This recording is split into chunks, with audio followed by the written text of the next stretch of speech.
Iran News Now. The first Iranian presidential debate, who won? Despite never being free and fair, Islamic Republic elections are extremely competitive. Therefore, the 2009 started televised debates can make good TV. Candidates have often criticized each other's shortcomings, revealed each other's secrets, and slammed the status quo and its maintainers to gain ground. The 6 presidential candidates had the first of 5 televised debates on the economy on Monday without much excitement. Much hype accompanied the 4-hour debate. The candidates detailed Iran's high inflation and little economic growth, but they generated few headlines. The conservative Speaker of Parliament, Mohammad Bagher Kalibaf, Saeed Jalali, an ultra-hardliner and former National Security Advisor, and Masoud Pezeshkian, the Guardian Council's sole reformist, have the best chance of winning the June 28 elections. The hardliners Alireza Zaghani, Tehran's mayor, and Amir Hossein Kazizadeh Hassemi, Mr. Raisi's only cabinet minister, are also running. The Guardian Council rejected 6 candidates. Pezeshkian has the most to gain from a broadcast discussion. The Tabriz physician and MP realizes his best chance of winning is to attract the majority who boycotted the 2021 presidential election and 2020 and 2024 parliamentary elections. This would involve convincing people that he stands out from the 5 other candidates and will fix the Islamic Republic's awful status quo. As demonstrated in his interviews, Pezeshkian appears to have little interest in organizing such a campaign. During the conversation, an outsider to Iranian politics may not have understood that he represents a marginalized political current that opposes the current government. Instead, Pezeshkian appears to be running on a platform of working honestly with people to improve things while being faithful to the Islamic Republic and Ali Khamenei. Instead of attacking hardliners, he seemed to encourage unity. He blasted systemic corruption, called for openness, and advocated for pursuing those responsible for the country's economic troubles, maybe betting on his clean hands. However, these are apolitical. This contradicts the reformist movement's platform of democratizing Iran and its leaders' emphasis on such subjects. In contrast, Pezeshkian enthusiastically declared his love to Khamenei in a University of Tehran student town hall a few days ago. He replied that political detainees were outside the presidential purview when asked what he would do. Pezeshkian might have aired left-wing economic views like former conservative President Mahmoud Ahmadinejad did in 2005 since the debate was about the economy. As a religious scholar, he may have run as a left Islamist. Pezeshkian promised that his social justice would not lead to populist distributive policies, following the economic mainstream. The Raisi administration's 7th development plan, ratified last year by Kalibaf's conservative parliament, was his 3rd time swearing allegiance to it.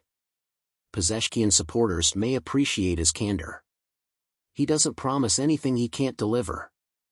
This may be better than former centrist President Hassan Rouhani's empty promises. His performance disappoints even Pezeshkian fans. No matter how honest, why vote for a reformist who can't reform? Indeed, this may be worse than the powers that be not letting the reformists compete. In his concluding monologue, Pezeshkian answered thoroughly.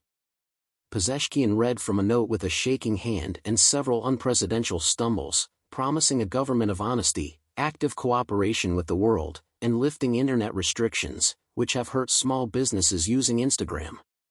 Too little, too late. Mostafa Pourmohammadi, a centrist conservative with a troubled past, showed how an outspoken candidate could have won. He participated in many Islamic Republic crimes in the 1980s as a prosecutor, including the 1988 political prisoner mass killings. Before becoming Ahmadinejad's interior minister and Rouhani's justice minister, Pourmohammadi held senior intelligence ministry roles. The 64-year-old, the lone cleric running, has been a centrist in Iranian politics under Rouhani. Many consider him the debate winner since he was more critical of the status quo than Pezeshkian and more direct with his hardliner opponents. Pourmohammadi even criticized Iran's military aid to Russia during its war of Ukraine, saying Iran wasn't reaping the benefits. Pourmohammadi released a new campaign film condemning Iranian women's required hijab shortly after the debate. Pezeshkian hasn't said or done anything half as radical. Kalibaf leads the four other candidates. Despite not gaining anything from the argument, he did not lose a point, which helps when ahead. Kalibaf, known for his strongman inclinations, regularly used the terms strong management and strong president, claiming that only they could save Iran. Thus, his steely delivery and message discipline were impressive. He repeatedly tried to undermine Pezeshkian by agreeing with him on whether to oppose West-imposed sanctions or import second-hand autos that plagued Iranian highways. Some may think that reformists and conservatives will provide him the finest ideas.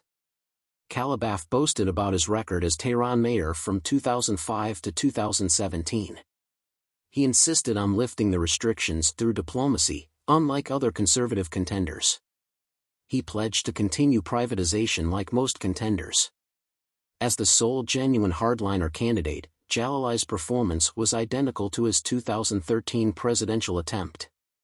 Before ChatGPT, Jalalai spoke robotically like a beta LLM, repeating banal terms without meaning. Still, his discussion points about working for Iran's rural residents and visiting privatization-affected workers may strengthen his following.